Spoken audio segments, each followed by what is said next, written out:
1. Undang-Undang Nomor 23 Tahun 2014 tentang Pemerintahan Daerah mengatur kewenangan pemerintah daerah untuk menjaga ketentraman dan ketertiban umum. Manakah dari berikut ini yang paling tepat menjelaskan prinsip dasar dalam menjalankan kewenangan tersebut? A. Mengedepankan tindakan persuasif untuk mencegah gangguan keamanan. B. Melakukan koordinasi dengan lembaga terkait guna menciptakan lingkungan yang aman. C. Memberikan pelatihan bagi anggota Satpol PP untuk meningkatkan profesionalitas. D. Melakukan evaluasi rutin terhadap kegiatan pengamanan untuk efektivitas tindakan. E. Melibatkan partisipasi masyarakat dalam menjaga ketentraman dan ketertiban umum.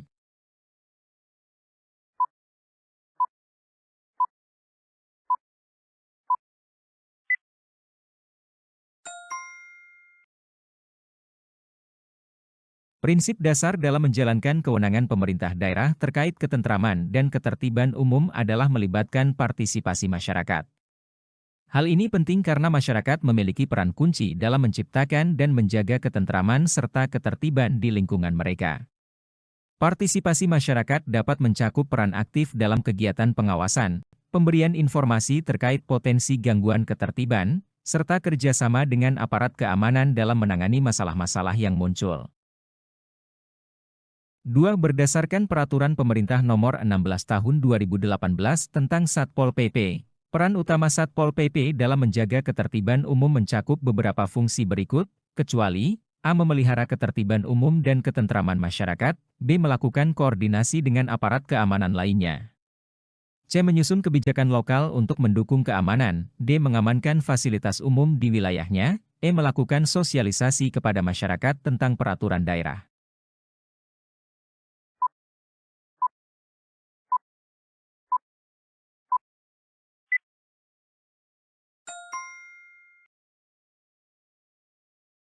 Peraturan Pemerintah Nomor 16 Tahun 2018 tentang Satpol PP menetapkan bahwa peran utama Satpol PP mencakup beberapa fungsi, di antaranya adalah memelihara ketertiban umum dan ketentraman masyarakat, melakukan koordinasi dengan aparat keamanan lainnya, mengamankan fasilitas umum di wilayahnya, dan melakukan sosialisasi kepada masyarakat tentang peraturan daerah. Namun, menyusun kebijakan lokal untuk mendukung keamanan bukanlah fungsi utama yang menjadi tanggung jawab Satpol PP. Penyusunan kebijakan lokal terkait keamanan biasanya menjadi tanggung jawab pemerintah daerah atau lembaga yang berwenang dalam penyusunan kebijakan publik, sementara Satpol PP lebih fokus pada penegakan peraturan dan ketertiban di lapangan. 3. Sesuai Permendagri Nomor 17 Tahun 2019, apa yang menjadi fokus utama dalam penyediaan sarana dan prasarana minimal bagi Satpol PP? A. Menjamin keselamatan dan kesehatan kerja anggota Satpol PP. B. Meningkatkan efektivitas operasional melalui peralatan yang memadai. C. Mendukung pelaksanaan tugas secara profesional. D. Memastikan ketersediaan fasilitas untuk penanganan cepat. E. Mengoptimalkan peran anggota melalui pelatihan berkelanjutan.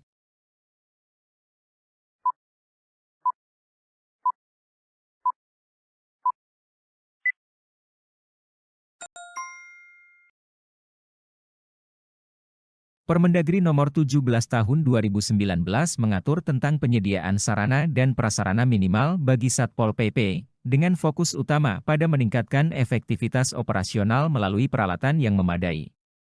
Hal ini bertujuan untuk memastikan bahwa Satpol PP dapat melaksanakan tugas dan fungsinya dengan baik, termasuk menjaga ketertiban umum dan keamanan di wilayahnya.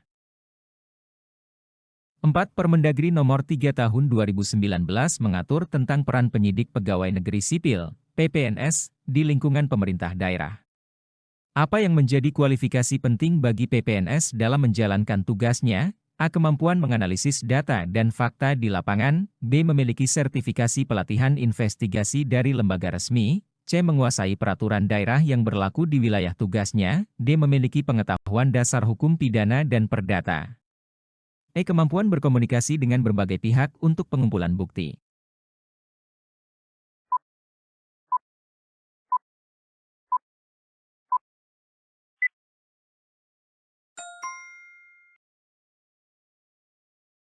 Permendagri Nomor 3 Tahun 2019 mengatur tentang peran dan kewenangan penyidik pegawai negeri sipil, PPNS, di lingkungan pemerintah daerah.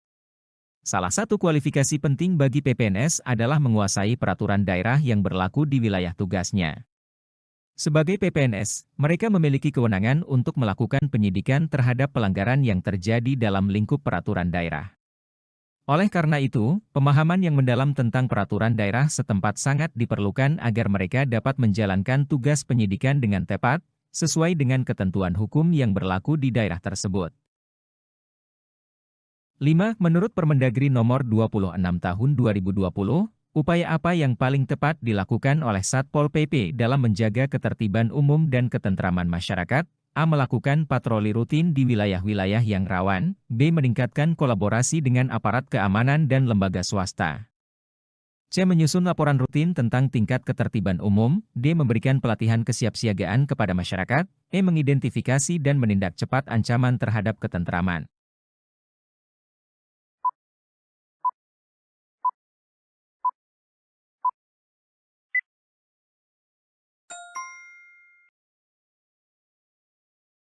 Menurut Permendagri Nomor 26 Tahun 2020, salah satu upaya utama yang paling tepat bagi Satpol PP dalam menjaga ketertiban umum dan ketentraman masyarakat adalah mengidentifikasi dan menindak cepat ancaman terhadap ketentraman. Hal ini mencakup kemampuan untuk mendeteksi potensi gangguan ketertiban di masyarakat dan segera mengambil tindakan preventif atau responsif agar masalah tidak berkembang lebih besar.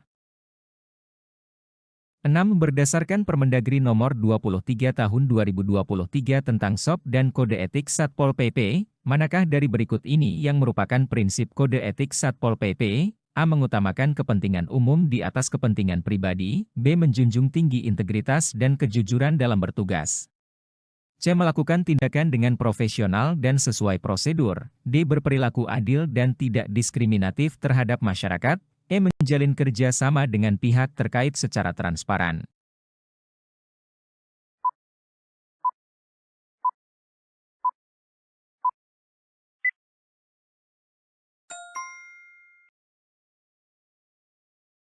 Menurut Permendagri Nomor 23 Tahun 2023 tentang SOP dan Kode Etik Satpol PP, salah satu prinsip utama dari Kode Etik Satpol PP adalah menjunjung tinggi integritas dan kejujuran dalam bertugas. Hal ini mencakup pentingnya bertindak dengan kejujuran, moralitas yang tinggi, dan tidak melakukan tindakan yang bertentangan dengan etika dan hukum saat menjalankan tugasnya. 7. Peraturan Pemerintah Nomor 2 Tahun 2018 mengatur tentang standar penerapan minimal untuk Satpol PP. Standar ini diadakan untuk A. Memastikan efisiensi dan efektivitas dalam pelaksanaan tugas Satpol PP. B. Memberikan panduan untuk pelaksanaan tugas yang tepat sasaran. C. Menjamin keterpaduan antara peraturan pusat dan daerah. D. Menetapkan tolok ukur keberhasilan operasi Satpol PP di berbagai daerah. E. Mendukung pemberdayaan masyarakat dalam menjaga ketertiban.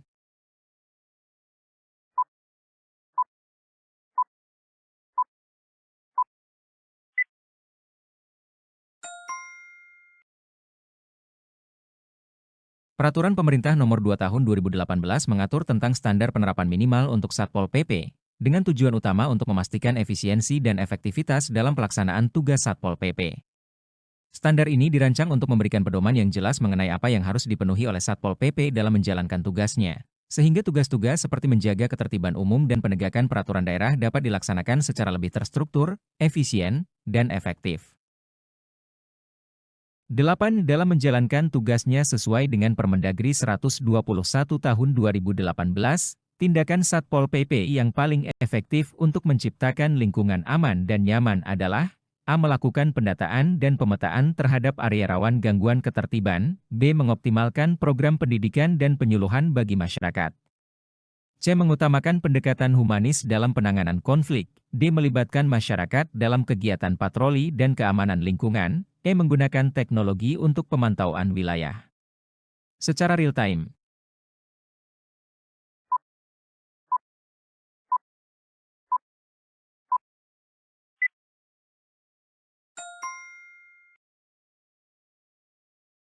Menurut Permendagri 121 Tahun 2018, salah satu tindakan yang paling efektif bagi Satpol PP untuk menciptakan lingkungan yang aman dan nyaman adalah mengutamakan pendekatan humanis dalam penanganan konflik. Pendekatan ini menekankan pentingnya komunikasi yang baik, empati, dan penyelesaian masalah secara damai dalam menghadapi situasi yang berpotensi menimbulkan ketegangan atau konflik di masyarakat.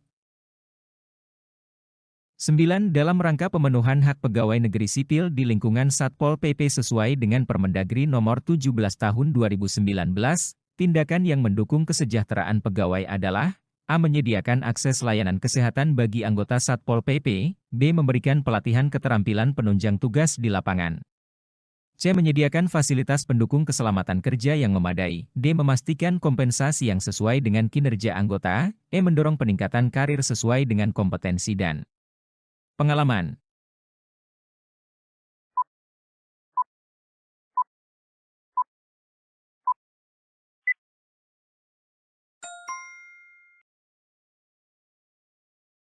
Dalam Permendagri Nomor 17 Tahun 2019, salah satu langkah yang mendukung kesejahteraan pegawai di lingkungan Satpol PP adalah menyediakan fasilitas pendukung keselamatan kerja yang memadai. Hal ini mencakup penyediaan alat pelindung diri, APD, yang sesuai, kendaraan operasional yang aman, serta fasilitas lainnya yang mendukung keselamatan anggota Satpol PP dalam menjalankan tugasnya di lapangan. 10. Permendagri Nomor 26 Tahun 2020 tentang penyelenggaraan ketertiban umum dan ketentraman masyarakat, menggarisbawahi pentingnya koordinasi antara Satpol PP dengan lembaga lain. Hal ini dilakukan untuk: A. Menjamin keselarasan antara kebijakan pusat dan daerah, B. Mempermudah akses data dan informasi terkait keamanan, C. Memaksimalkan sumber daya untuk pencegahan kejahatan, D. Menyediakan bantuan teknis yang lebih efektif dan cepat, E. Meningkatkan efisiensi dalam pelaksanaan tugas operasional Satpol PP.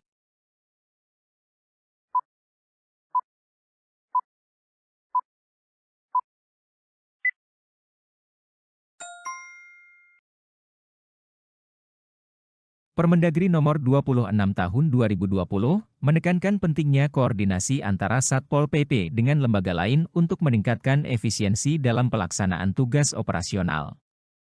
Koordinasi yang baik antara Satpol PP dan lembaga terkait seperti aparat keamanan, instansi pemerintah, dan masyarakat akan mempermudah pelaksanaan tugas di lapangan, mempercepat respon terhadap gangguan ketertiban, dan memaksimalkan upaya dalam menjaga keamanan dan ketertiban di wilayahnya.